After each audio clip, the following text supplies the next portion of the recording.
Pin, lu gimana lu ngikutin gak Pin politik sekarang Pin? Wah, politik sekarang udah ngikutin lagi. Gua lagi ngikutin Pin, soalnya kita tahun ini kan tahun nyoblos kita Pin, makanya mau ngikutin. Pendapatnya gimana Pin soal politik sekarang Pin? Kalau politik sekarang satu. Kacau ya Pin. Gue juga bingung Pin mau dukung mana Pin. Ada yang janjinya banyak, ya kan? Pokoknya macam-macam lah ini tahun ini nih tahun susah banget menurut gue Pin. Iya. Bingung gue Pin. Bahwa tadi kita sudah membahas tentang politik yang sekarang kita akan membahas atau kita akan flashback ke politik-politik yang lalu. Kalian tahu nggak bahwa proklamasi itu dilakukan di Jalan Pegangsaan?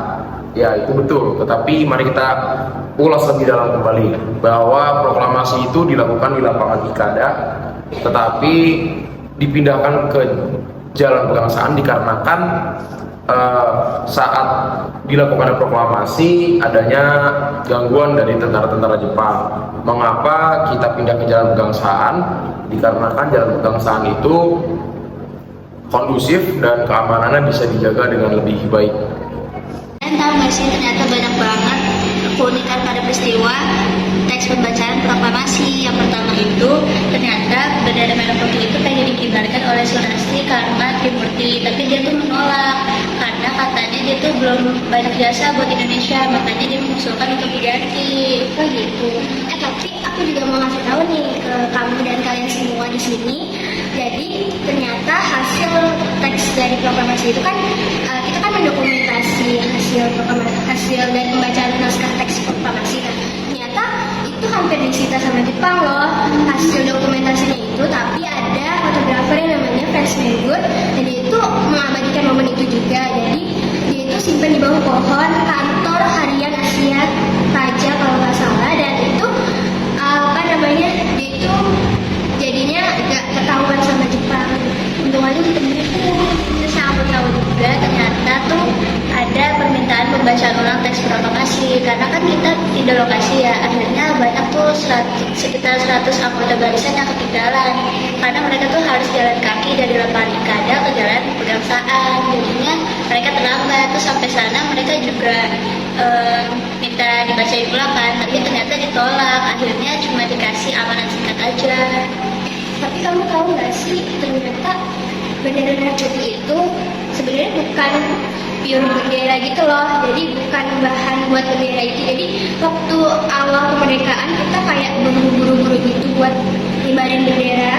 Nah jadi bendera itu terbuat dari spray putih. Yang putihnya itu terbuat dari spray. Nah, yang merahnya itu diambil dari penjual soto. Jadi di tendanya itu dibeli sama Ibu Fatmawati seharga 500 sen.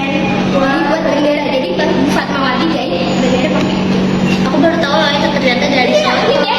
Ya, terus kamu tahu nggak sih ternyata teks proklamasi itu pernah dibuang. Oh iya. Ya, teks yang ditulis sama Presiden Soekarno itu ternyata pernah dibuang di kediaman Laksamana Maeda. Terus akhirnya ditemuin sama wartawan yang bernama Burhanuddin ya, Muhammad dia itu ya. Ya, terus itu dia simpan selama 47 tahun. Lama banget. Ya. Terus akhirnya dia serahkan ke Museum Arsip Nasional pada tahun 1992. Tapi kamu tahu juga nggak sih, ternyata Soekarno itu pas baca teks proklamasinya dia itu lagi sakit loh, dia terkena gejala malaria gitu. Nah jadi setelah selesai pembacaan teks proklamasi itu Soekarno langsung istirahat ke kamarnya karena masih riang gitu lah ya, sakit. Kamu tahu nggak sih ternyata 17 Agustus spesial banget tahu karena pada saat pembacaan itu lagi bulan Ramadan. 17 Ramadan. Iya, terus karena kan kalau tanggal 17-nya aja itu udah dari Al-Quran kan. Iya 17 ya. 17 itu juga diambil dari rakaat sholat. Ya, terus ternyata itu juga dibacain pada saat hari Jumat. Kan Jumat kan kalau bagi kepercayaan Islam itu kan hari yang mulia ya, istimewa gitu. Jadi spesial banget lah. Nah, sekarang kalian udah tahu kan kenapa alasan di Jalan Pegangsaan dibacakan teks proklamasi? Kalian pengen tahu nggak bagaimana urutan peristiwa saat teks proklamasi tersebut? Kita lanjut. Pada 17 Agustus 1945 pada pukul 10.30 para tokoh datang ke kediaman IR Soekarno. Pada saat itu juga Dr. Muhammad Hatta datang memakai pakaian putih. Setelah Dr. Muhammad Hatta datang, upacara pun dimulai. Sebelum Insinyur Soekarno membacakan teks proklamasi, Insinyur Soekarno pun memberikan pidato singkatnya terkait hari tersebut. Videonya sebagai berikut. Saudara-saudara sekalian, saya telah minta saudara-saudara hadir di sini untuk menyaksikan satu peristiwa maha penting dalam sejarah kita. Berpuluh-puluh tahun kita bangsa Indonesia telah berjuang untuk kemerdekaan tanah air kita. Bahkan telah beratus-ratus tahun. Gelombang aksi kita untuk mencapai kemerdekaan kita itu ada naiknya dan ada turunnya. Tetapi jiwa kita tetap menuju ke arah cita-cita. Juga di dalam zaman Jepang, usaha kita untuk mencapai kemerdekaan nasional tidak berhenti-henti. Di dalam zaman Jepang ini, tampaknya saja kita menyandarkan diri kepada mereka.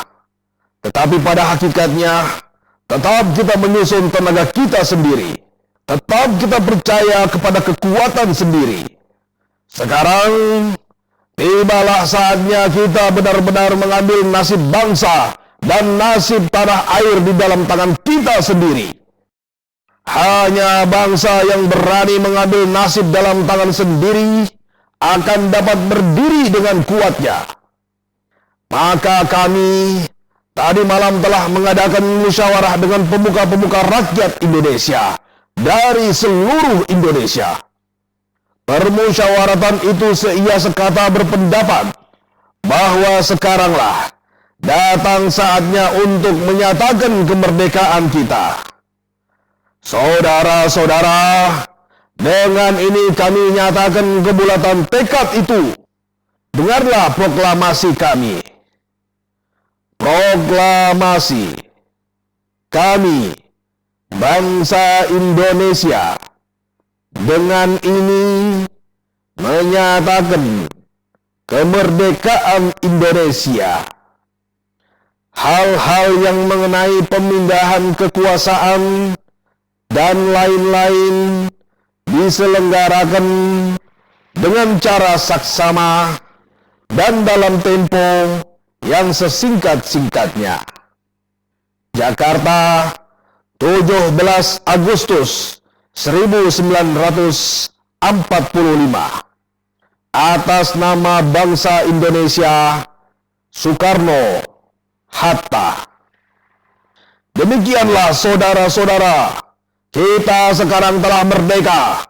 Tidak ada satu ikatan lagi yang mengikat tanah air kita dan bangsa kita. Mulai saat ini, kita menyusun negara kita. Negara merdeka, negara Republik Indonesia. Merdeka kekal dan abadi. Insya Allah, Tuhan memberkati kemerdekaan kita itu.